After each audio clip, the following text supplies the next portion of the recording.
On the morning of August 14, 2018, Genoa, Italy moved to its usual beat. The Morandi Bridge, one of the city's busiest arteries, carried thousands of vehicles across the valley every day. Commuters heading to work, tourists bound for the coast, and heavy trucks linking the port to Europe.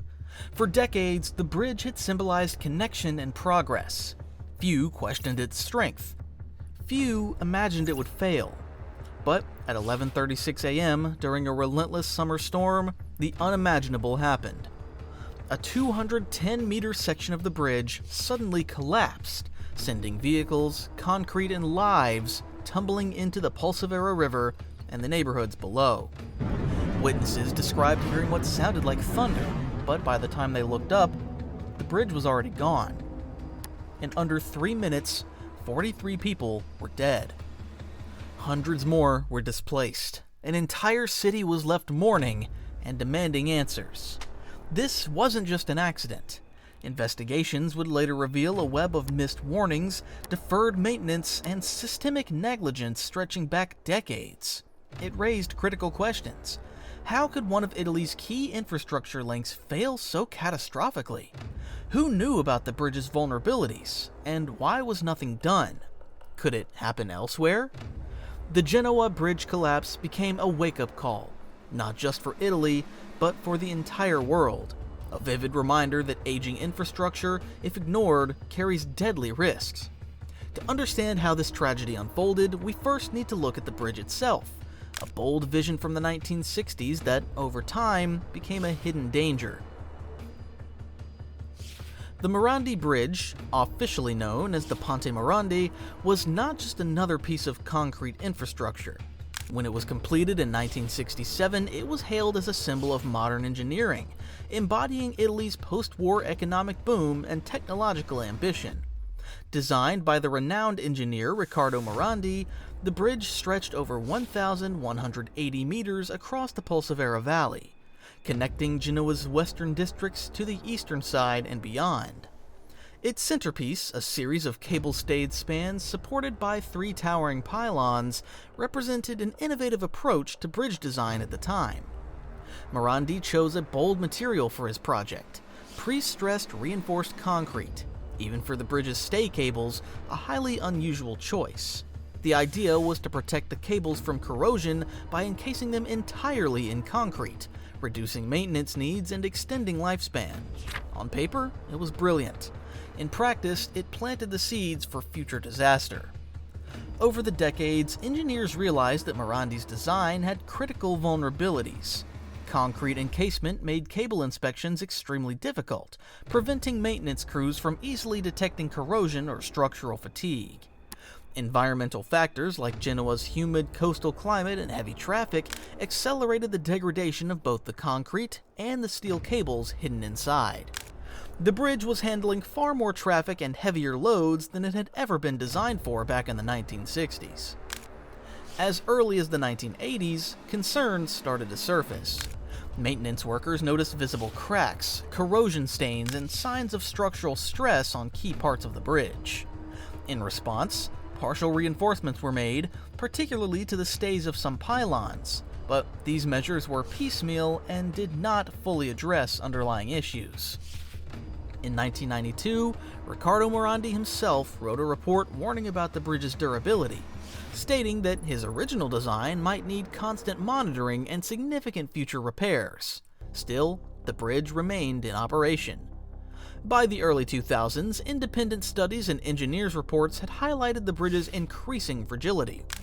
A 2011 study pointed out the aging infrastructure risks across Italy, listing the Morandi Bridge among critical structures needing urgent attention.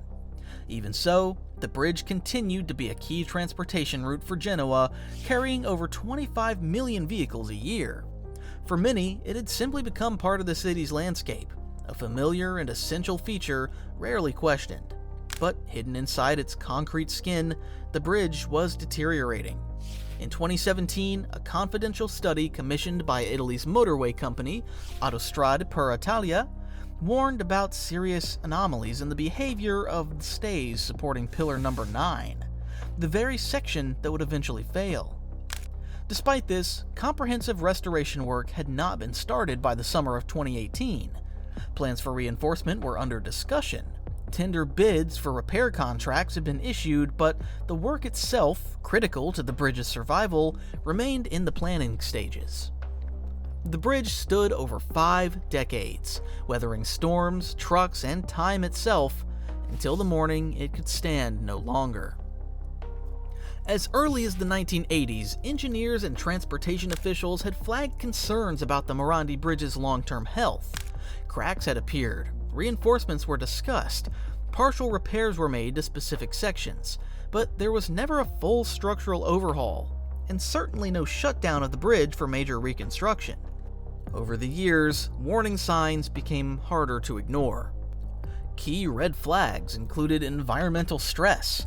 The salty air of Genoa's coastal climate, combined with heavy rainfall and pollution, had slowly eroded the concrete, weakening its protective layers. Invisible decay. Because the bridge's stay cables were encased in concrete, internal corrosion was hidden from plain sight. Engineers had to rely on indirect measurements or external visual clues, making it difficult to assess the true extent of the damage. Traffic overload. When the bridge was designed in the 1960s, it was built for a fraction of the modern traffic volume. By the 2000s, it was carrying far heavier and more frequent loads than originally anticipated, an unrelenting strain on a structure already showing signs of fatigue. In 2016, the Italian Society of Infrastructure Experts released a report highlighting the dangers of aging bridges across the country, and once again, the Morandi Bridge was mentioned as a structure requiring urgent attention. But the clearest warning came in 2017, when a confidential report, commissioned by Autostrade per Italia, the company responsible for managing Italy's motorways, warned specifically about Pillar 9. The study found serious anomalies in the bridge's stay cables, suggesting that their supporting strength might have been significantly compromised. The engineers strongly recommended immediate reinforcement. Autostrade publicly acknowledged that maintenance was needed. In May 2018, just 3 months before the collapse, the company published plans to carry out retrofitting work on the bridge. A tender was announced for contractors to bid on the project. However, no physical work had started by August. Worse, an investigative report following the collapse revealed that internal communications and audits within Autostrade had downplayed structural risks in previous years. Some safety reports had allegedly been falsified or manipulated to avoid costly repairs and prevent alarming the public. Missed opportunities include officials knowing that the bridge was vulnerable, maintenance had been discussed but postponed, and no preventive closure or traffic limitation was enforced. For the people of Genoa, daily life went on, unaware that a critical piece of infrastructure was quietly moving toward failure. On the morning of August 14, 2018, the bridge faced a severe thunderstorm, but nature alone didn't bring it down. Years of neglect, delay, and mismanagement did. On the morning of August 14, 2018, Genoa woke to heavy rain and storms sweeping across the region. Despite the weather warnings, the Morandi Bridge remained open to traffic. Hundreds of vehicles moved across it, families, workers, tourists, and truck drivers, trusting in a structure that had withstood storms for over half a century. At 11:36 a.m., disaster struck. Witnesses later reported hearing a loud rumbling sound like an explosion or distant thunder. Without warning, a 210-meter stretch of the bridge, including Pillar 9 and its adjacent roadways, gave way. In seconds, dozens of cars and trucks plunged from the elevated roadway, falling approximately 45 meters into the valley below. Massive concrete slabs crashed into warehouses, railway tracks, and small residential areas. Vehicles were crushed. Entire sections of the bridge dangled precariously. Rain poured through the gaping hole where the bridge had once stood. The collapse triggered immediate chaos. Emergency calls flooded local authorities. Black smoke and dust filled the valley. Power lines snapped, causing electrical fires in nearby buildings. Water mains burst, creating localized flooding around the wreckage. Within minutes, first responders were on the scene. Firefighters, paramedics, police officers, scrambling through unstable rubble in search of survivors. Miraculously, some individuals survived the fall, trapped inside crushed vehicles, but alive. Others were not so fortunate. In total, 43 people lost their lives that morning. Victims included families traveling on holiday, truck drivers making deliveries, young professionals commuting between cities. Another 16 people were injured, many with life-altering trauma. The collapse also destroyed several apartment buildings located near the bridge's supports, forcing over 600 residents to evacuate. Many would never be able to return to their homes. A major transportation link was severed, crippling commerce at Genoa's vital port. Rail and road traffic across northwest Italy faced massive disruptions. Economic losses quickly mounted into hundreds of millions of euros. But beyond the logistical chaos, the emotional toll on Genoa was profound. The Morandi Bridge wasn't just infrastructure, it was part of the city's identity. Its fall created a psychological scar that would linger long after the debris was cleared. In just 3 minutes, Genoa's skyline changed forever. In the immediate aftermath of the collapse, questions quickly shifted from how it happened to who was responsible. Initial reactions focused on the bridge's operator, Autostrade per Italia, a private company responsible for the management and maintenance of major highways and infrastructure across Italy. Autostrade was partially owned by Atlantia, a major Italian infrastructure conglomerate linked to the powerful Benetton family. The Italian government acted swiftly. Prosecutors in Genoa opened a criminal investigation within hours of the collapse. Authorities seized documents, inspection reports, and internal communications from Autostrade and government agencies. Survivors and families of victims demanded justice. Key findings from investigations include neglected maintenance. Reports dating back to the 1990s indicated that the Morandi Bridge needed significant structural reinforcement. Documents revealed that budgetary concerns repeatedly delayed large-scale interventions. Necessary upgrades were discussed, but they were either postponed or limited to temporary fixes. Falsified safety reports. One of the most shocking discoveries was that safety inspections had been manipulated. Several managers and engineers allegedly altered inspection reports to make the bridge appear safer than it was. This was done, prosecutors argued, to avoid expensive maintenance obligations and preserve profits. Warnings ignored. Multiple warnings, including a 2017 confidential engineering report, highlighted critical anomalies in Pillar 9, the exact area that collapsed. Despite being fully aware of these risks, no significant preventative measures were taken. The legal battle. In July 2022, the first major trial began. 59 individuals were charged, including former executives, engineers, and officials from Autostrade per Italia and Spea Engineering, the company responsible for bridge inspections.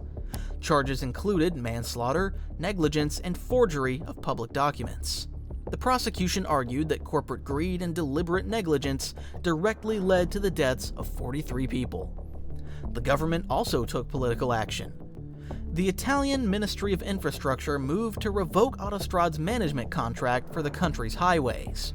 Atlantia, facing immense public pressure, eventually agreed to sell its stake in Autostrade by 2022.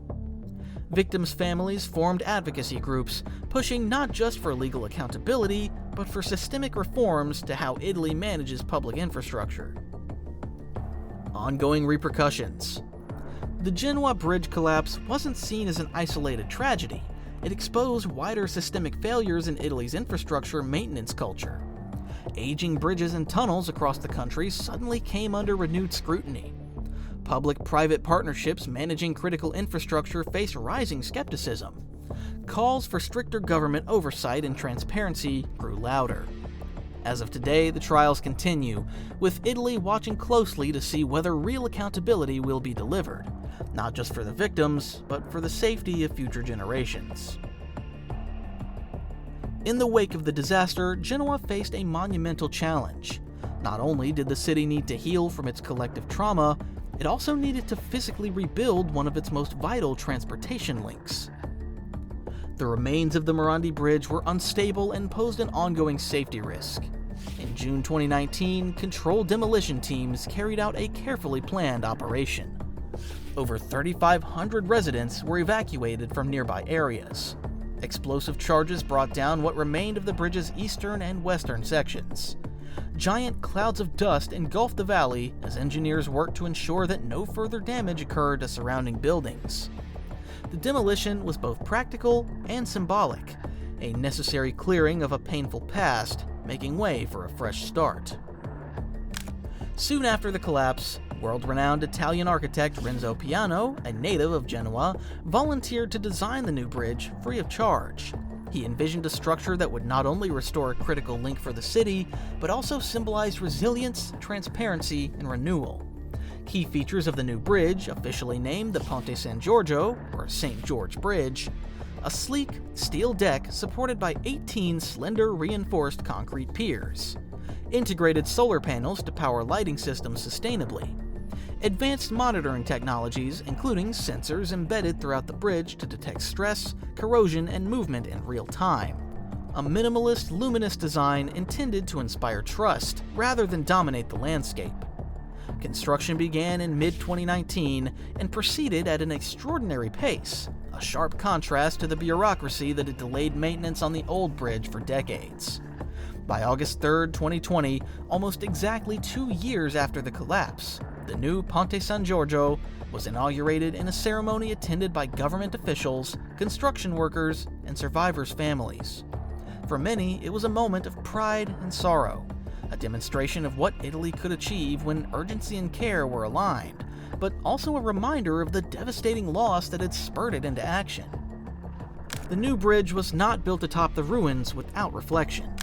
A memorial park was established beneath the structure with 43 trees planted, one for each life lost on August 14, 2018. Each tree stands as a silent sentinel, ensuring that those who died are not forgotten, and that future generations remember the cost of neglect.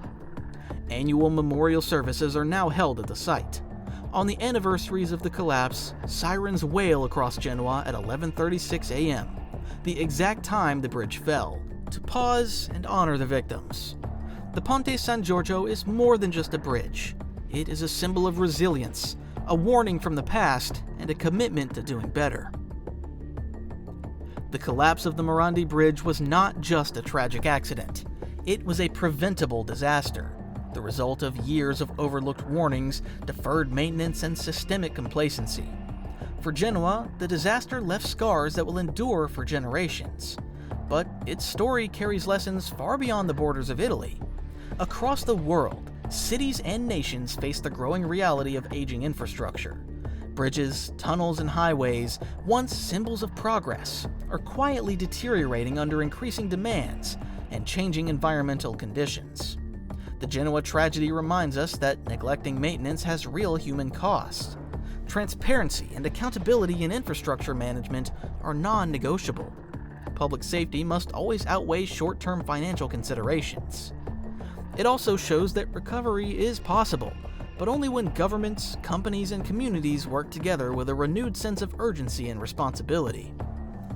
In Genoa, the Ponte San Giorgio now stands where the Morandi Bridge once did, not to erase the past, but to honor it. Its sleek, resilient structure is a daily testament to the lives lost and a vow to prevent future tragedies. But remembering is not enough. For every city with a bridge nearing the end of its design life, for every government facing tough budgetary decisions, and for every citizen crossing infrastructure they assume is safe, the collapse of the Morandi Bridge asks a hard but necessary question. Are we paying enough attention before the next disaster strikes? Because no city should ever drown in 3 minutes again.